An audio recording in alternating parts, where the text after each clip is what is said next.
What's going on, y'all? So listen. What's going on, y'all? Listen, okay. What it is to be later on tonight. I was so tired, and I didn't realize how tired my body was this whole week. I kind of felt it, but I basically crashed when I came home, and I knew it. That's why I put up the post saying that it'd be up tonight. It is now 4:47 in the morning. I've been up since I'll say fully since like 2 o'clock. I came home, y'all, and I ate. Mind you, I did not eat at work. Okay, I didn't eat breakfast. I didn't eat lunch, and that's how I knew. Like, girl, I just really wasn't in the mood for nothing. Came home, ate a salad, laid down. Wasn't finna go to bed. Next thing I know, it's after 1 o'clock when I woke up. You know what I'm saying? Fully woke up at 2 something, and so I'm just up here drinking my hibiscus tea, and so it's 4:47. And I just felt like, let me get this video out because it's been on my mind for a minute. Um, I think it came out this past weekend on the 17th, I believe. Well, yeah, that's Friday. Today is the 23rd. So yeah, that's Friday. It came out Friday. I watched this, The Perfect Neighbor. Um, what day was it? I was at work on Sunday. I watched it at work. And mind you, I was at the desk.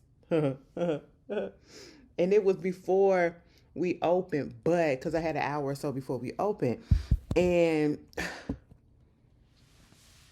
my coworker's like, just looking at me, girl, I'm up here in tears. I was in tears. Okay, if you have not seen The Perfect Neighbor, first of all, it's not a funny matter. It's not a funny matter.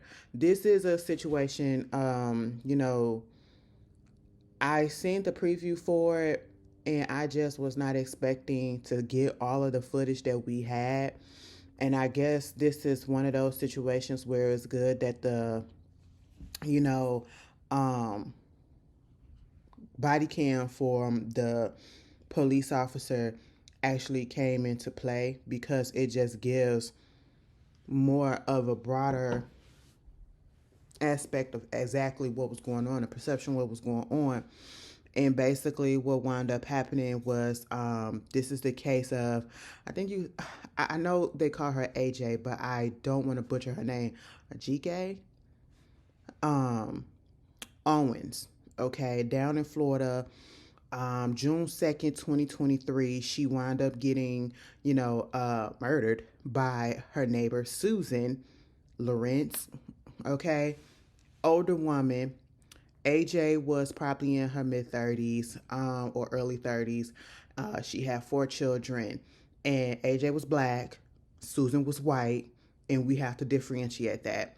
But when I first heard about this story that came out, because I just know what really brought it to the attention of the public, I feel like, was not only the circumstances around what happened, but the fact that this woman, again, you have this, we're in Florida, okay, and you had this woman that I believe was trying to use the stand your ground law and, try not to get, or at least her people, try not to get arrested. And you say that this was self-defense, and the fact that she had not been arrested and had not been charged for the murder of this woman, this black woman.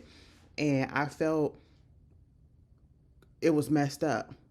And a lot of us did. A lot of us did. And fortunately, she was found guilty, I believe, of manslaughter or whatever, and was sentenced to like 25 years in jail. But what really bothered me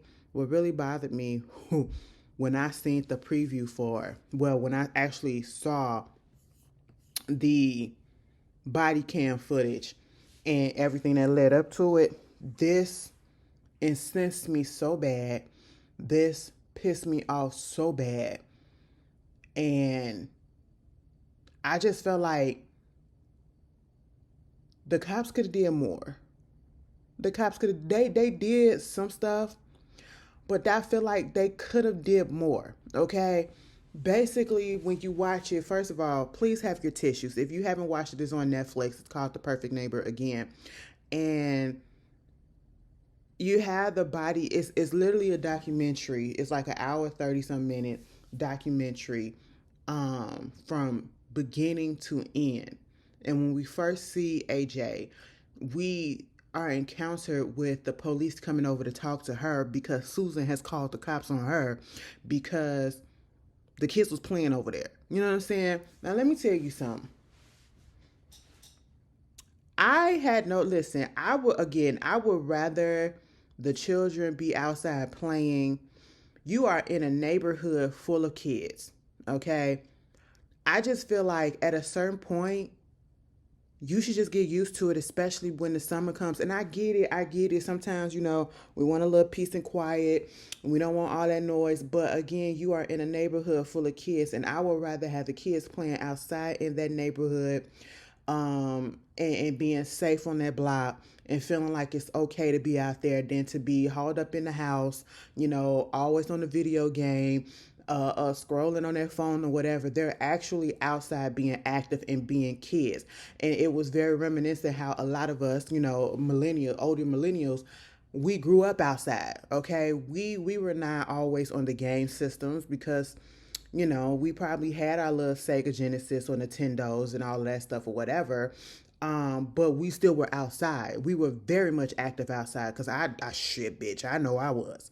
Man, we had where I stayed at when I was growing up, it was a park right across the street. Shout out to everybody who knows Sherman Park, okay? We was always up in Sherman Park. Riding bikes, rollerblading, skating, playing basketball, playing soccer. Baby, we was playing soccer. We used to play tennis over there. Girl, we was so active. We was active, okay? And so I love seeing that part about the footage, just seeing the kids out there playing and the fact that the kids felt safe enough to be out there to play with each other. And I'm saying it because this was a multiracial neighborhood. It was black, it was white, and probably some other, ethnicities that was in there as well. It wasn't just one particular like a white neighborhood and then this one black family was there. No, it was mixed, okay? And so when you have that, yeah, sometimes kids can be annoying. Yeah, they can be a little bit loud or whatever. But baby, at the end of the day, put your music on, okay? Or turn the TV on and vibe out or whatever. And, just let them kids be kids. They're not destroying anybody's property. They're not, vandalizing or doing anything like that. They're not out there fighting. They're out there just being kids, right? And then you get this one particular neighbor because no one else is having a problem. No one else is having a problem. Every time we saw that police officers were being called out there to the neighborhood was because this Susan lady was calling for everything. And I feel like just about every other person got that type of neighbor that's on the block. Okay, you are blessed to have a block full of people that just get along with each other. And that's another thing that I loved about this, seeing this whole situation. You got to find the silver lining in such a tragic situation. And one of those silver linings was the fact that besides Susan, that block, that neighborhood, it was a whole community. It was a village because they watched out for each other. When every time the police came over there to either talk to AJ, to talk to about the kids or anybody else, all of the neighbors would basically back up everybody else and basically say Susan is she full of shit. Okay? Yeah, this is what she do all the time. And then it got to the point where the police, they either were saying after they got through with her that she's psychotic, she's a psycho, this is, they were over it. They knew how she was because she kept calling and calling and calling for every minor inconvenience to her. Allegedly an inconvenience to her. Them kids weren't doing nothing. Okay? Girl, and this is what I mean, when I said, I feel like the police could have did a little bit more. Maybe, I don't know the law, but I just feel like at a certain point, they should have reprimanded her a little bit more. At a certain point, they should have gave her a goddamn citation or a ticket or something, and charged her with the abuse of, calling a 911 operator all the goddamn time. That's what I feel like should have happened because just calling for no reason.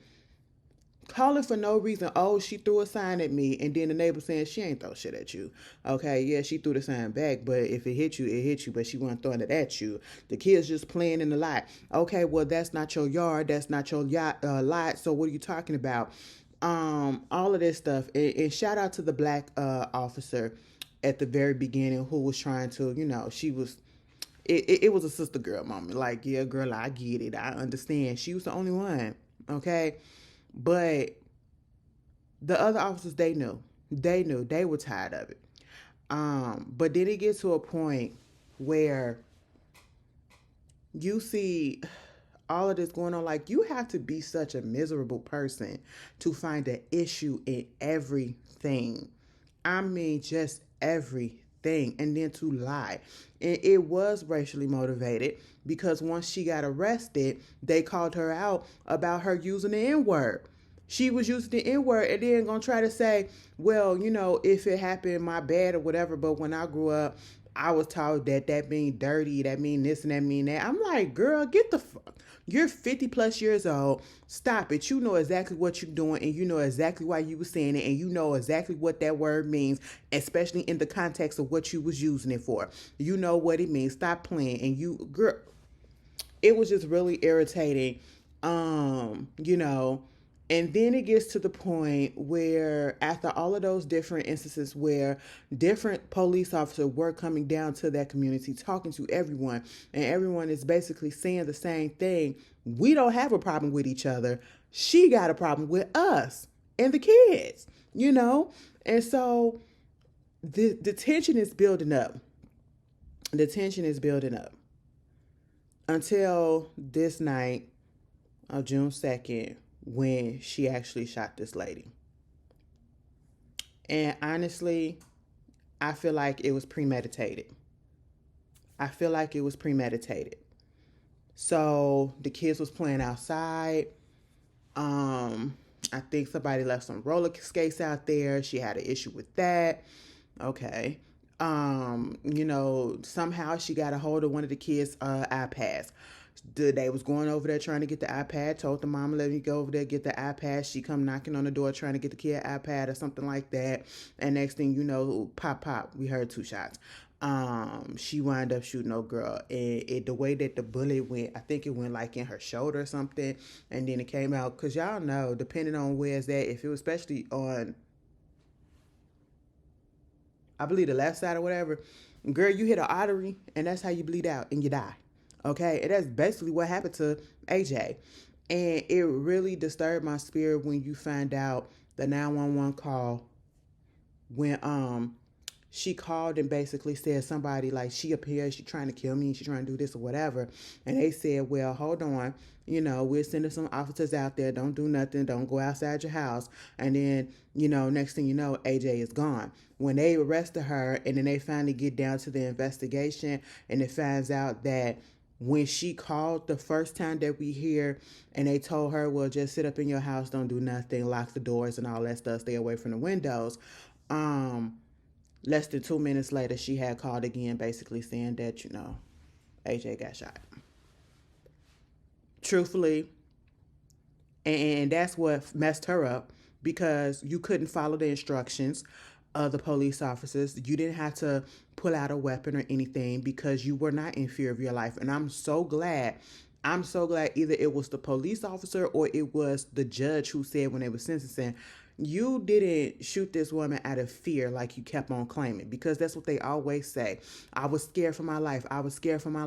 No, you did it out of anger because it was building up and you just couldn't understand why you as a white woman, because that's just all that it was.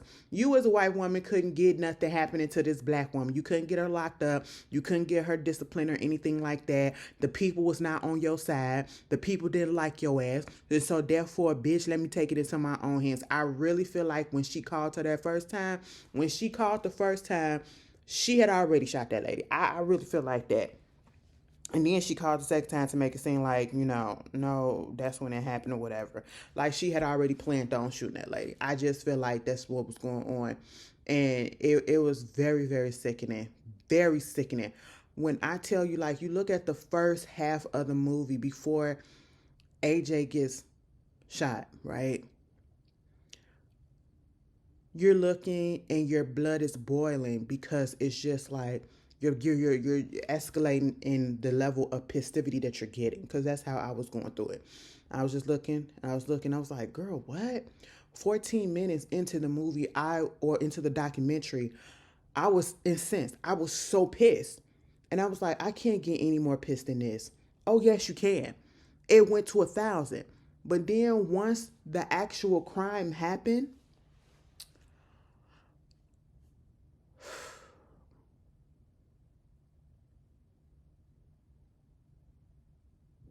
I got real sad. Like the tears, like I'm thinking about it now because to see that neighbor, Phyllis, she had a Ring camera outside, and we see her going in and outside and whatever. And then she goes inside the house and it gets dark. Next thing you know, we see um, AJ's son come running over there. It's like, call a cop, call the cops. She shot my mom. She shot my mom. Call a cop. And just the way that he was reacting, that pure raw emotion of fear, sadness, confusion, all of that hurt, you know? And then the way that everybody in that neighborhood came out there and rallied for them kids and came to their defense and came to see what was going on and was just praying and hoping that AJ was okay, and trying to look out for the kid. That just goes to show how much of a good person AJ really was. And again, the community that was built in that neighborhood. And that just made it show that Susan was the real problem. Even if you probably had doubts, okay, after seeing this and seeing how them people came together, those people in that neighborhood came together and they were for each other, you saw that Susan was the problem, okay? If you watch this and you can't get that, yeah, something is wrong with you and you're intentionally trying not to, okay?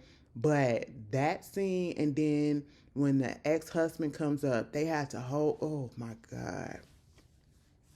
When them kids was crying after they told them that your mom is not going to make it, she's not coming back. And when they instantly just all broke down, that hurt me so bad. But when that little boy said, the police officer was like, are you okay? Are you hurt? He said, I'm not hurt, but my heart is broken.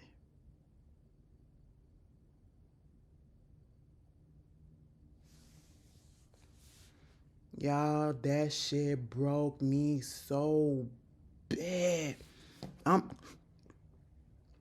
I had to get up and I had to go gather myself. I had to go into the bathroom and do a deep cry for a minute before work started, for real, for real. Oh my God, it was just so, one of those ugly cries where you just come out and your face just puffy as shit. You can't breathe because that that hurt me so bad. That hurt me so bad. No child in this world should have to go through that. And then for him to have to hold him and probably the other son, who iPad it was. Because we say you don't want the kids disrespecting the adults. If there's an issue, go get your parents and let us talk to it, adult to adult. They literally did that. And then with that being said, the mom get, her life get taken, right? And so the little boy feeling guilty because he feel like if it wasn't for his iPad and her going over there, she probably would still be here. Then the older son, who said he was heartbroken, he felt guilty because he didn't know how to do CPR, or he couldn't give her CPR or whatever, and help keep her alive. And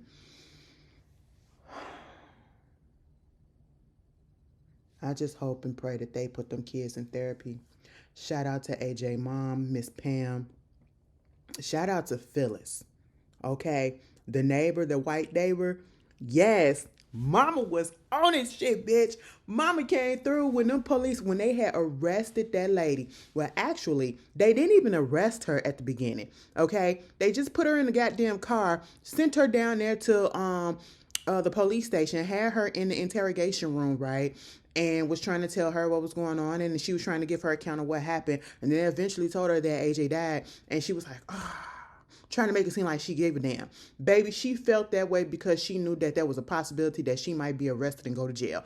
That's what it was. She did not give a care that that lady was gone, because that was her whole intent, was to take her out. I don't care what nobody say.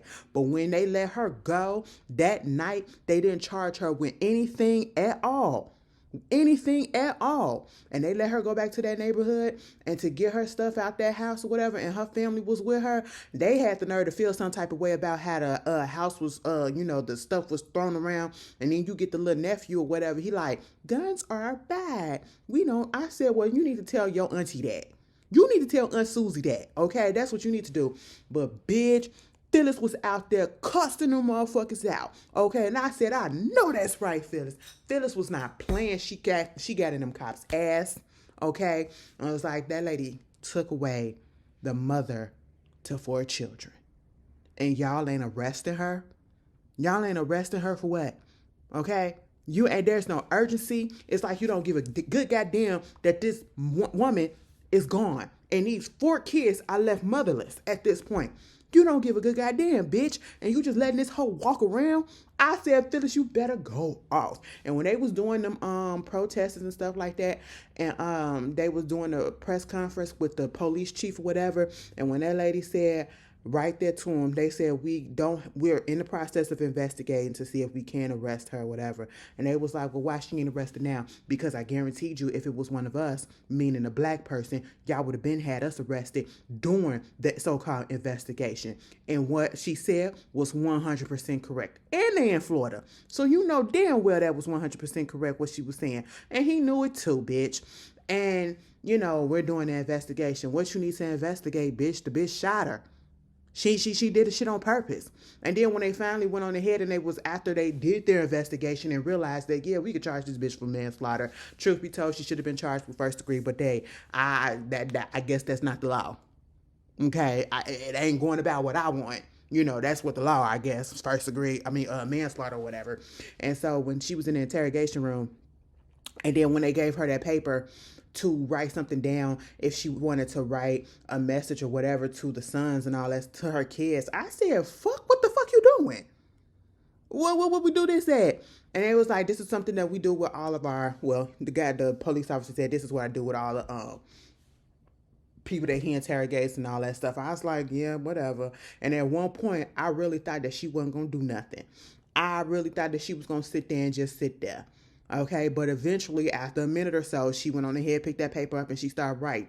She started writing for less than 30 seconds and put that paper down. I said, girl, what you write? She just said, sorry about shooting your mama. My bad, wasn't my intention. That's basically what it was. I said, bitch, you could have kept that. You could have kept that.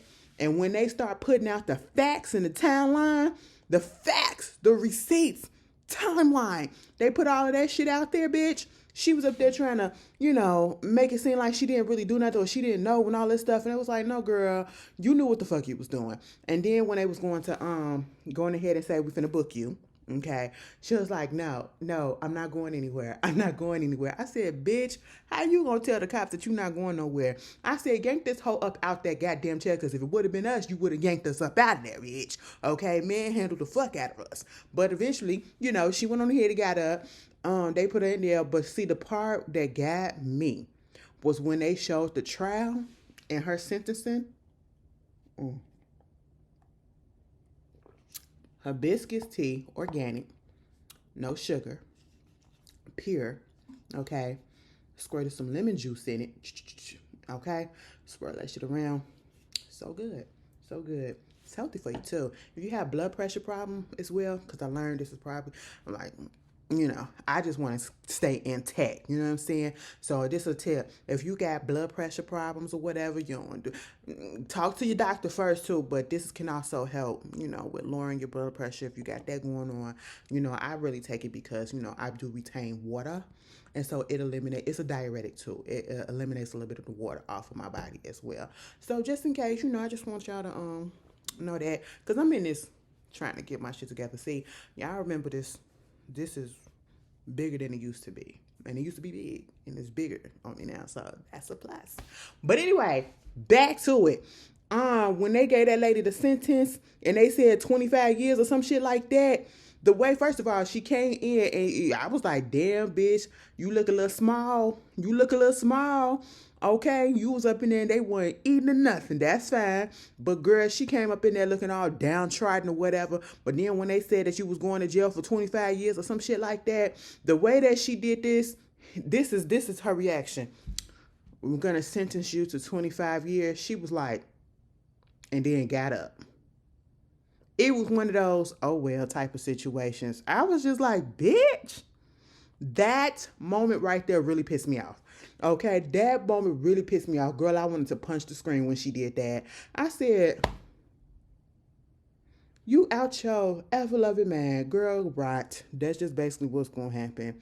And they was asking her about the whole, did you trying to see if she was trying to look up the stand your ground law, to make sure that this wasn't premeditated, even though I feel like it was, because again, this is in Florida, and talking about the many cases that have been had and people have used the defense of stand your ground.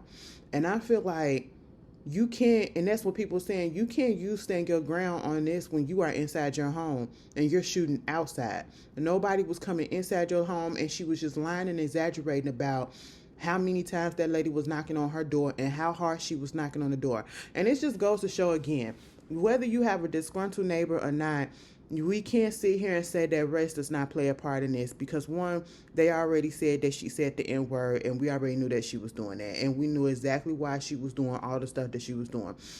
Yes, the community in the neighborhood that they were in was multiracial, but it looked like it was predominantly minorities, meaning black and brown people in that neighborhood, right? Hispanics, or I should say Latinos, and African Americans, right? But you had your sprinkle of white people here and there and everything, but they seemed to all get along, and they loved AJ, right? It just felt like, it very much was racially motivated. It very much was racially motivated. Okay. You have this stand your ground law, and you up here trying to make it seem and exaggerating all of these instances so that you can get this woman and these people locked up, when you know damn well that that's not what happened. And that's exactly what was going on. Exaggerating to make it seem, to make the black person seem like this big black angry black woman, for one, and to make them seem like, oh, I'm so scared, I'm so fearful of my life and all of this stuff. We know the routine. Okay? And you try to do things the way that you need to do things as an adult, come to you as an adult, and then you get your life taken away. Trying to set an example for your children as to how to handle conflict. Don't talk back to these people, to the adults or whatever, because you are still a child. She literally said that. That's what them people was in their neighborhood saying. Do not talk back, just come to the adult and we will talk to them as adults, okay? And the moment that they do that, she get her life taken. I just, oh my God, the fact that we are still dealing with stuff like this today, is, mind you, this was in 2023.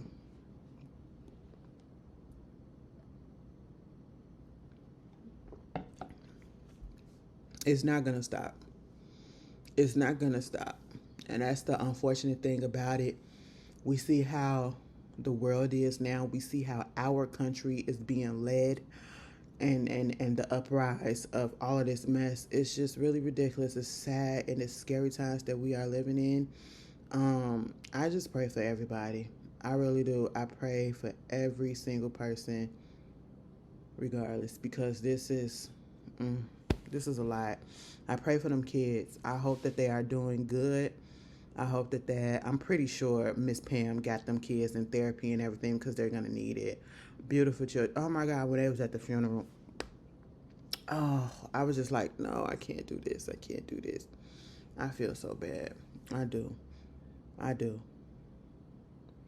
But yeah, you guys, I just wanted to talk about it for a little bit. Get y'all a little something.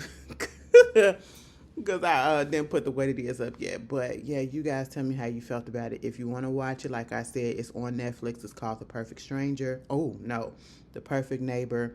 And it's very, very tear-jerking, very, very heartbreaking, and a very sad state of what the world is currently for all of us, minorities especially. You know what I'm saying? We just got to be careful. Y'all,